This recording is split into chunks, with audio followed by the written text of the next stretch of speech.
would say your name for me and spell it? Christam, Chrisstamm. How old are you? 32 currently. Where are you from? West Palm Beach, Florida. So tell me your title in the military and the tours you did. I was a specialist for intel. I was a scout, ground surveillance radar, and I did 2 tours in Iraq. What year? 2004 to and 2003. Okay. How long have you been in the military? I was in for 4 years, 4 years active, 8 years. 8 years total, 4 years active, 8 years inactive. Okay. So tell me some of the problems you've been experiencing since you left. Hearing loss, focus, motor function skills, nightmares, difficulty sleeping. If you name it, I've pretty much experienced it. Right. So when you got back, you said you got back in 2004. You didn't really notice anything until 2006. Correct. When did you finally seek treatment? How long after that? Probably about 2008. I experienced a very horrible panic attack.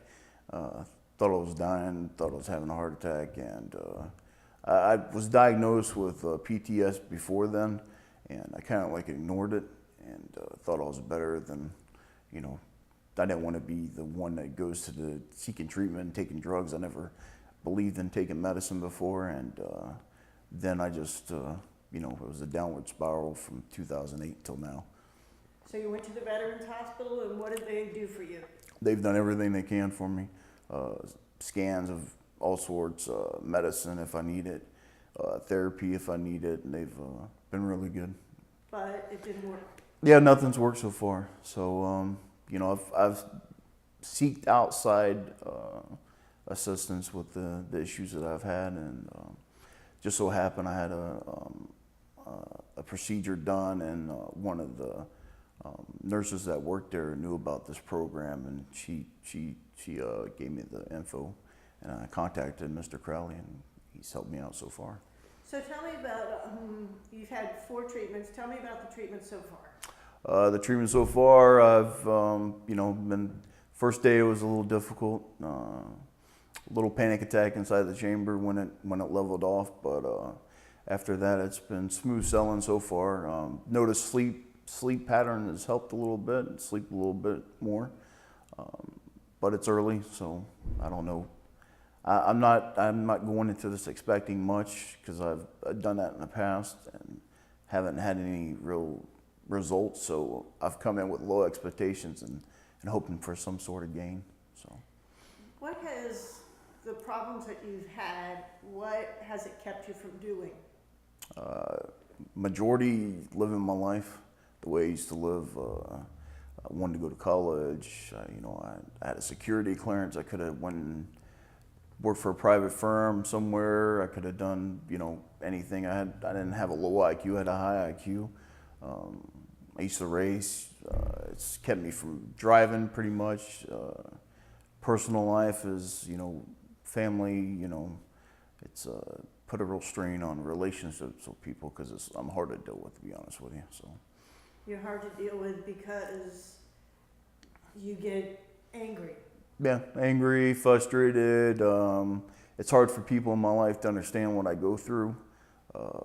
It's hard for people to understand. It's been around me so long. I was always outgoing, always, wanting to do something, always out front, I guess, leader of some sort. And, now it's, I'm always needing help, and it's very hard for the people in my life to understand the drastic change from before.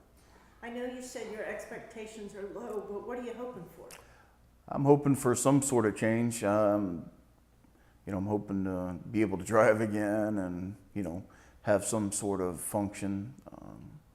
I'm not asking for a miracle, but, something better than what it is right now. It'd be anything better right now would be positive. So, driving. Explain the situation when you drive. When I drive, it's kind of like tunnel vision.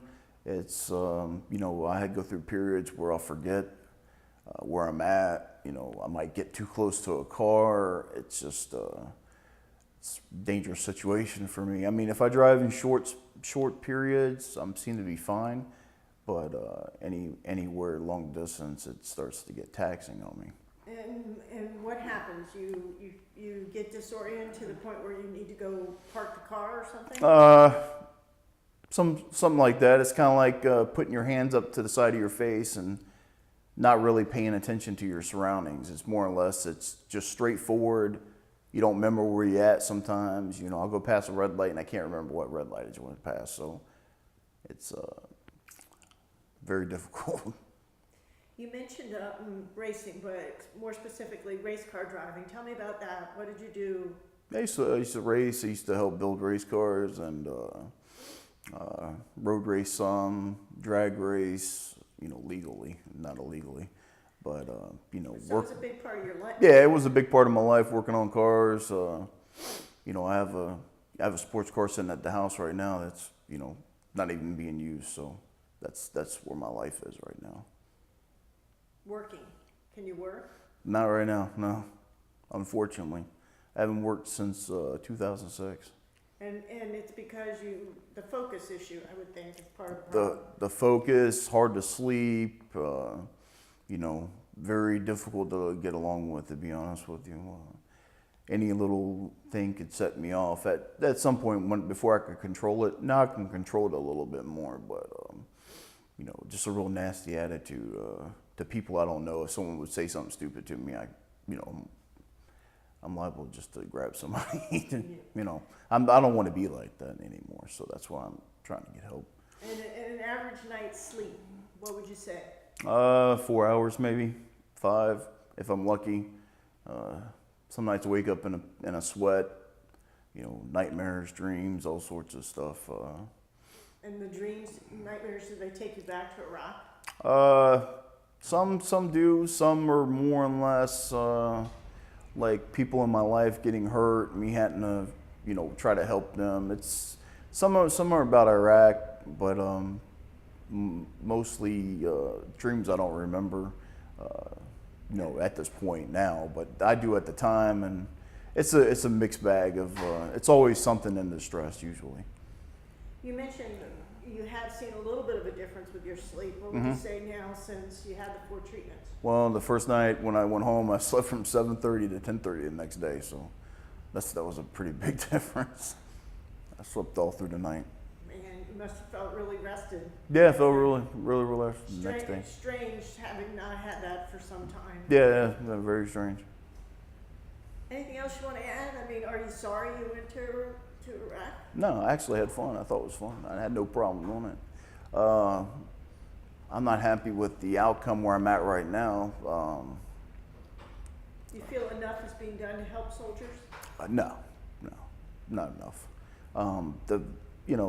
The people that work there, the therapists, the doctors, they do all they can with what they work with. But you know, some things, you know, they can only push so far, and then they're held back as far as they can go.